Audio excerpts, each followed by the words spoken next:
नमस्कार, मैं हूं पंकज झा।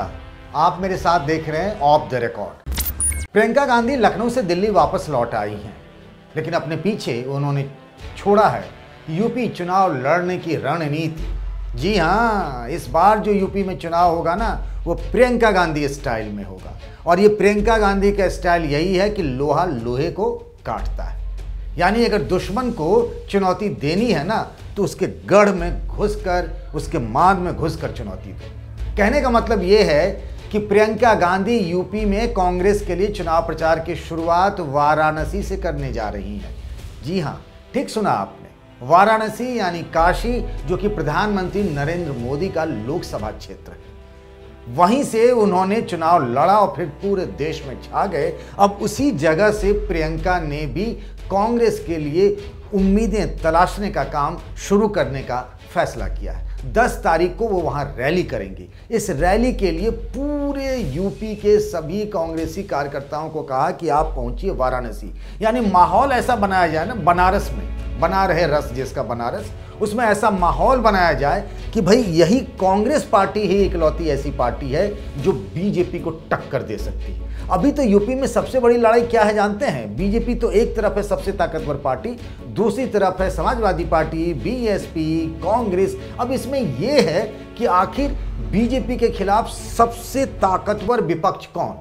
तो अभी तो समाजवादी पार्टी दिख रही है। आप किसी से भी पूछेंगे यूपी में तो वो ये बात कहेंगे। आंकड़े भी यही कहते हैं, वोट शेयर भी, विधायकों की सीट की संख्या भी, ये सारी बातें लोग वही बताते हैं। तो कांग्रेस के लिए सबसे बड़ी तो ये होगा अपने लिए कुछ अचीव कर लेना कि वो बीजेपी के खिलाफ लड़ते हुए दिखे। भले लड़ता हुआ ना हो, लेकिन लड़ता हुआ दिखे, लोग ये माने कि हाँ, कांग्रेस को वोट देने का मतलब अपना वोट खराब नहीं करना है।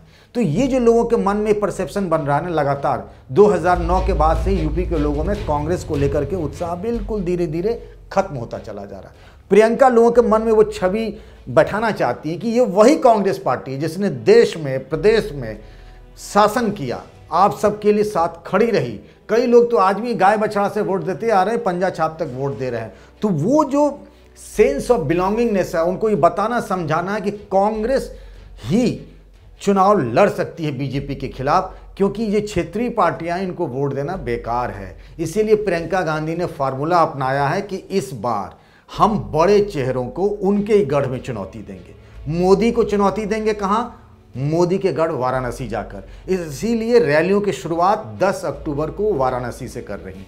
इसके कुछ दिनों बाद वो जाएंगी गोरखपुर यानी योगी आदित्यनाथ का अपना गढ़। वहां वो चुनावी रैली संबोधित करेंगी, योगी के खिलाफ मोर्चा खोलेंगी। बनारस में वो मोदी के खिलाफ मोर्चा खोलेंगी। इस बार पूरी प्लानिंग जो है ना, प्रियंका गांधी ने अपने हिसाब से तय की है। ये चुनाव एक तरीके से सिर्फ और सिर्फ प्रियंका गांधी के नेतृत्व में लड़ा जा रहा है यूपी में। देखें, बहुत बड़ी जिम्मेदारी है और इसके संकेत भी मिल रहे हैं। अगर आप लखनऊ में या यूपी के किसी शहर में प्रियंका गांधी होर्डिंग देखेंगे ना कांग्रेस के, तो उसमें राहुल और सोनिया गांधी छोटे हो गए, पोस्टल स्टैंप जैसे, डाक टिकट जैसे। सबसे बड़ी जो अगर इमेज आती है किसी की, तो वो प्रियंका गांधी। यानी यूपी में कांग्रेस का मतलब प्रियंका। वैसे भी राहुल गांधी अमेठी से चुनाव हार कर केरल के वायनाड चले गए हैं। वो पार्टी के महासचिव हैं और यूपी की प्रभारी हैं भी हैं पार्टी की तरफ से। तो सब कुछ जिम्मेदारी उन्होंने लिया है। उन्होंने एक फॉर्मूला बनाया है चुनाव लड़ने का कि पहले तो रैली करेंगी, प्रतिज्ञा यात्रा करेंगे। रैली भी कहाँ से शुरू कर रही हैं? आपको याद करिए, पहले रैलियों की शुरुआत होनी थी मेरठ से, लेकिन उन्होंने अपना प्लान बदल लिया प्रियंका ने।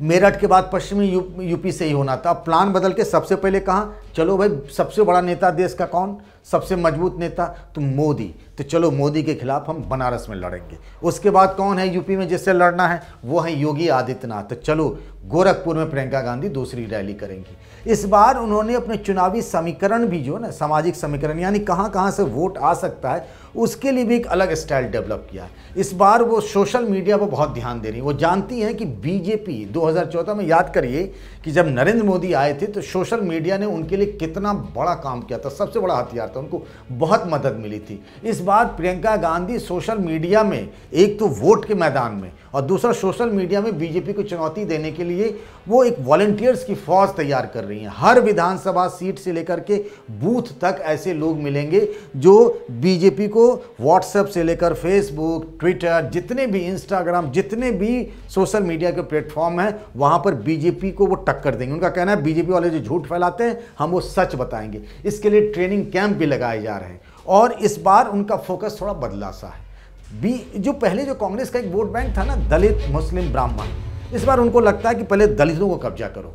उन्हें लगता है कि मायावती से दलित छिटक रहे हैं, वो कहीं खुश नहीं है, तो उनको मान सम्मान दो। आपने देखा होगा ना, पंजाब में जो चरणजीत सिंह चन्नी को मुख्यमंत्री बनाए जाने का आइडिया है, उसी विचारधारा का एक हिस्सा है।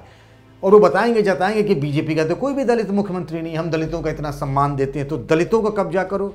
दलितों के साथ साथ हम मुसलमानों पर फोकस करेंगे जो परंपरागत वोटर रहे हैं कांग्रेस के। तो एक बार दलित और मुसलमान चले आए ना, तो ये जो तीसरा उनका पहले वोट बैंक होता था पारंपरिक रूप से, ब्राह्मण, जिसके बारे में कहा जाता है कि जो पार्टी जीत रही होती है उधर ब्राह्मण चले जाते हैं।